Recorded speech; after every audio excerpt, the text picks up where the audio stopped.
December of 2018, we were probably undoubtedly in the worst place we had ever been in our marriage. It all kind of came to a head on Christmas Eve of 2018. To be honest, I don't even really know how the fight started, but it turned into this implosion of all the things that we had not been saying to each other. We kind of just began unleashing. We discussed separation. We discussed a lot of things that I'm a little embarrassed to say. Days and weeks after that, we started getting invited to different churches, and we have thought about going to church before this ever happened. But I think that moment on Christmas Eve kind of led us to we need something else besides what we can do to make our relationship work. I was at a gathering of some friends.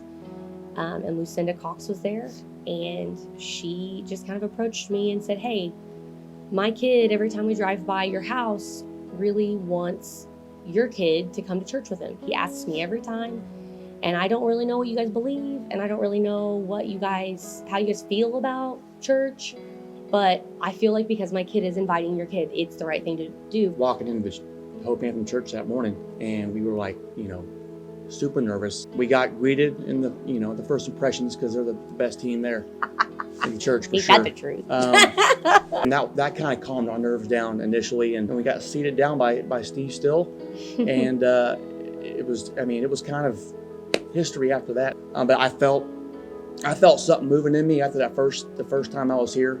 The third time I showed up at the Hope Anthem, I was different.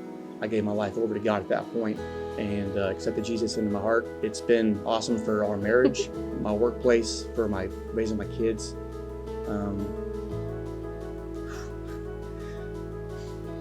Watching our kids grow up in this church, listening to them talk about God, listening to them pray, listening to them sing. Oh yeah. Worship is. Cool. Ridge, they disciple us way more than we disciple them, hands down. They can feel it at church, but they can feel it in our home. That's where it starts. It starts at the house, and seeing the love that's in our home, and it's transforming our kids too. Pastor Jared says a lot that Jesus loves you where he finds you, but he loves you too much to leave you there. That statement is a representation of the fact that a church is a hospital. Jesus finds you here, and he, through his Spirit, he wants to help you, not to make you better, to make you shiny and new. He wants to come into your heart, and he wants to fulfill your life.